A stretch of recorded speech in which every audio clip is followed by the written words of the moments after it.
오늘 본문의 말씀 누가복음 6장 46절로 49절의 내용을 중심으로 해서 순종하는 삶, 이러한 내용의 말씀을 전하기를 원합니다. 미국의 초대 대통령인 조지 워싱턴이 있습니다.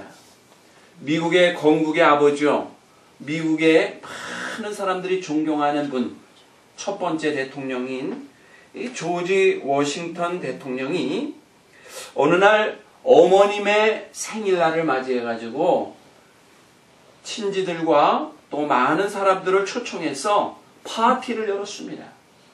그래서 어머니를 모셔놓고 Happy Birthday to you 노래도 하고 케이크도 자르고 그리고 서로가 만찬을 나누면서 즐거운 시간을 갖게 되었는데, 그 중에 어떠한 손님 한 분이 조지 워싱턴 대통령 어머니에게 이런 질문을 했습니다.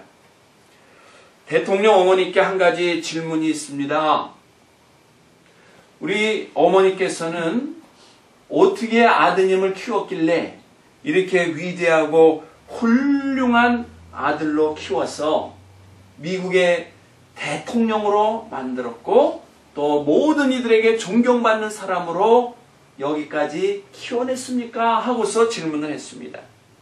그때 이 어머니는 그 질문에 대해서 이러한 대답을 했어요.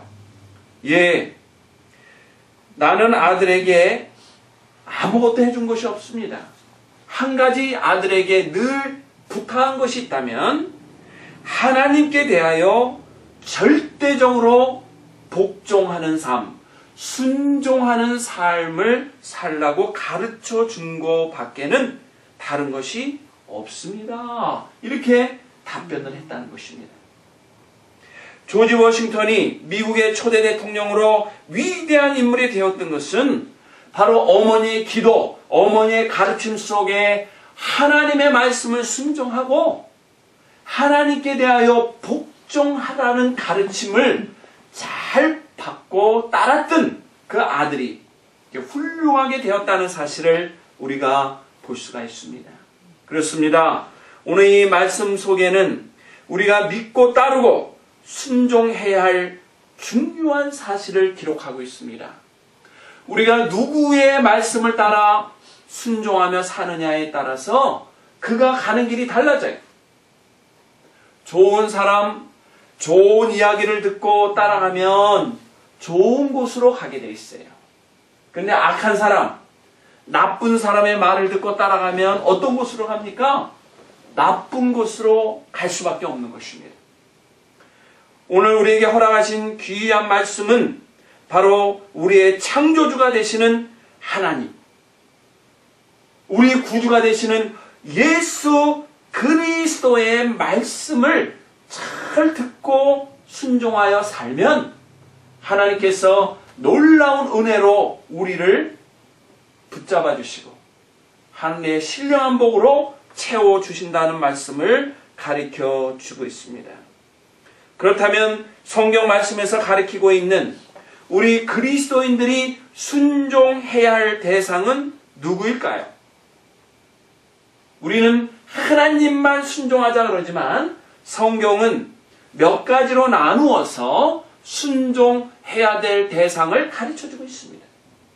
그 첫째가 하나님과 주님께 대한 모든 사람의 순종을 말씀하고 있어요.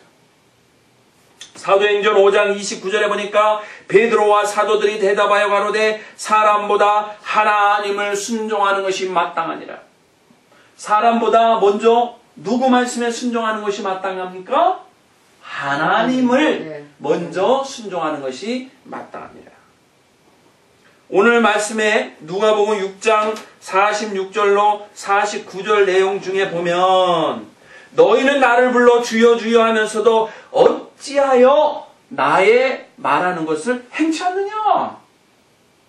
말로는 주여 주여 하면서 실제로는 그 주님의 말씀을 행하지 않는 어리석은 자들이 많다고 가르치는 거예요.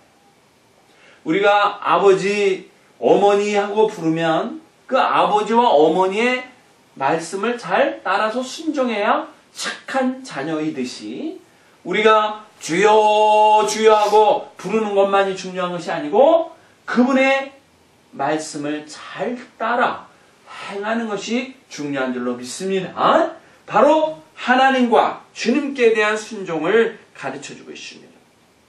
그 다음에 성경은 말해요. 두 번째로 부모님에 대한 자녀들의 순종을 가르치고 있어요.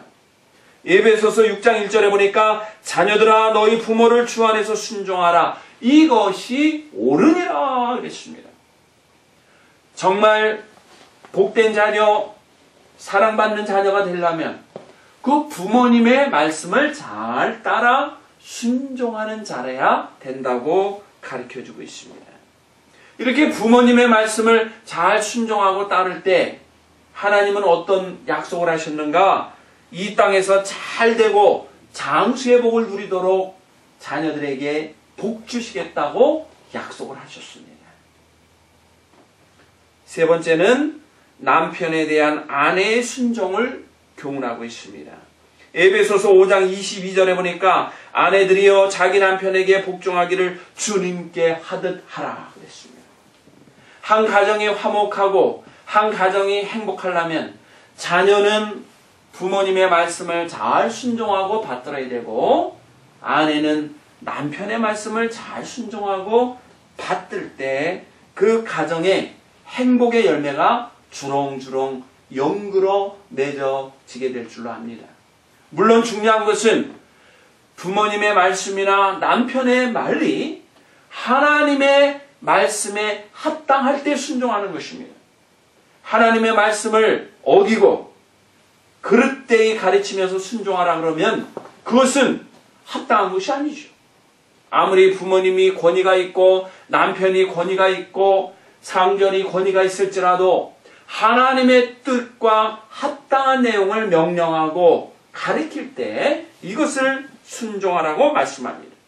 네 번째는 통치자에 대한 백성들의 순종을 말씀하고 있습니다.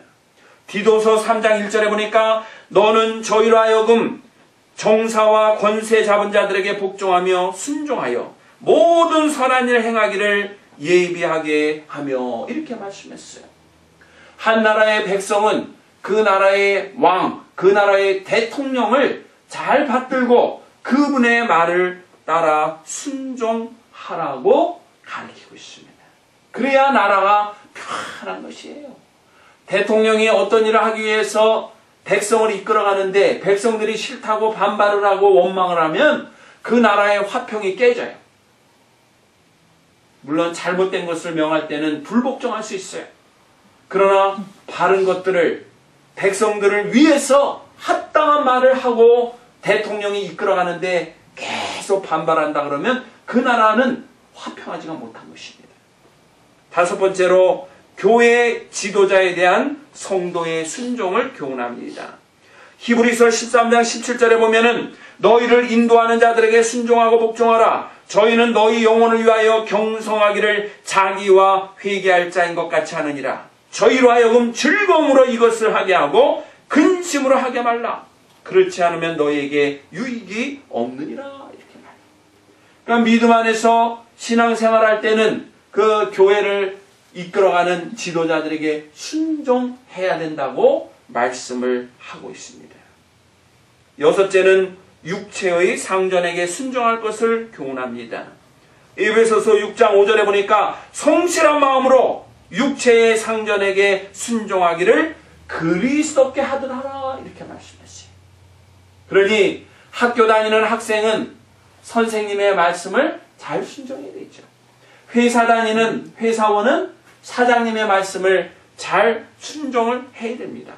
환자로 병원에 입원한 사람은 의사 선생님의 말씀을 잘 순종해야 됩니다. 동네에서 사는 사람들은 그 동네의 어른들의 말을 잘 순종해줘야 됩니다. 그래야 질서가 있는 것이고 거기에는 참다운 평강이 있는 것이고 거기 합력해서 선을 이루고 힘을 일으킬 수 있는 원동력이 그곳에 생긴다고 하는 사실을 우리는 볼 수가 있는 것입니다.